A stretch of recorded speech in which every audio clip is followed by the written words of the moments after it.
Hi ಎಲ್ಲರಿಗೂ Sai kitchen stories ಬ್ಲಾಗ್ಗೆ ಸ್ವಾಗತ. ಇವತ್ತಿನ ರೆಸಿಪಿ ಬಂದು ಮಶ್ರೂಮ್ ಪೆಪ್ಪರ್ ಮಸಾಲ.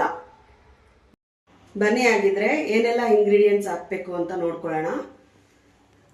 ಮಶ್ರೂಮ್ನ ಬಿಸಿನೀರು ಹಾಕಿ ಒಂದು ಸ್ವಲ್ಪ ಅರಿಶಿನ ಹಾಕಿ ತೊಳೆದಿಟ್ಕೊಂಡಿದ್ದೀನಿ.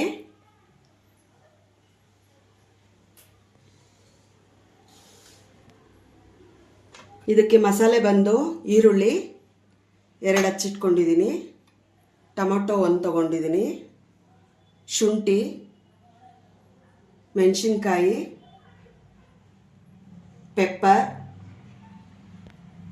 ಧನಿಯಾ ಪುಡಿ, ಅರಿಶಿನ, ಬೆಳ್ಳುಳ್ಳಿ,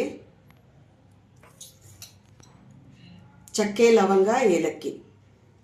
ಈಗ ಇದನ್ನೆಲ್ಲ ಮಿಕ್ಸಿಗೆ ಹಾಕ್ಕೊಳ್ತೀನಿ. ಈಗ ಮಸಾಲ ರುಬ್ಬಿದಾಗಿದೆ.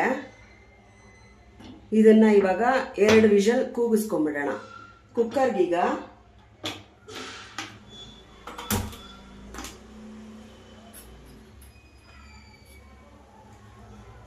ಒಂದು ಸ್ವಲ್ಪ ಎಣ್ಣೆ ಹಾಕ್ಕೊಳ್ತಾ ಇದ್ದೀನಿ.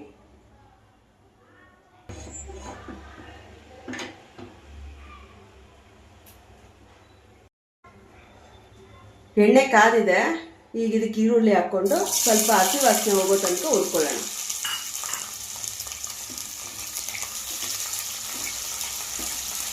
ಈಗ ಇದಕ್ಕೆ ಮಸಾಲ ಮಿಕ್ಸ್ ಮಾಡ್ಕೊಳ್ತಾ ಇದ್ದೀನಿ.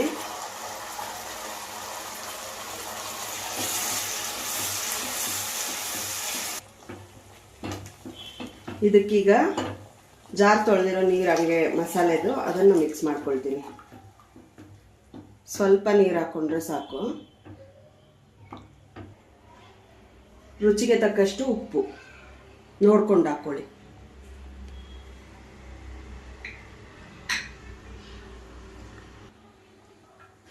ಈಗ ಇದನ್ನು 2 ವಿಷಲ್ ಕೂಗಿಸ್ಕೊಳ್ತೀನಿ. ಈಗ ಇದು 2 ವಿಷಲ್ ಬಂದಿದೆ.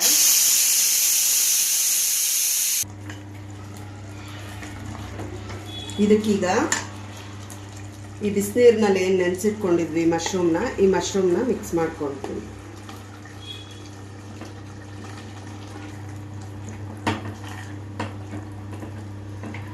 ಇದೀಗ ಮಸಾಲೆ ಜೊತೆ ಒಂಚೂರು ಕೂಡ್ಕೋಬೇಕು. ಇದನ್ನು ಒಂದು ಕೂಗಿಸ್ಕೊಳ್ತೀನಿ.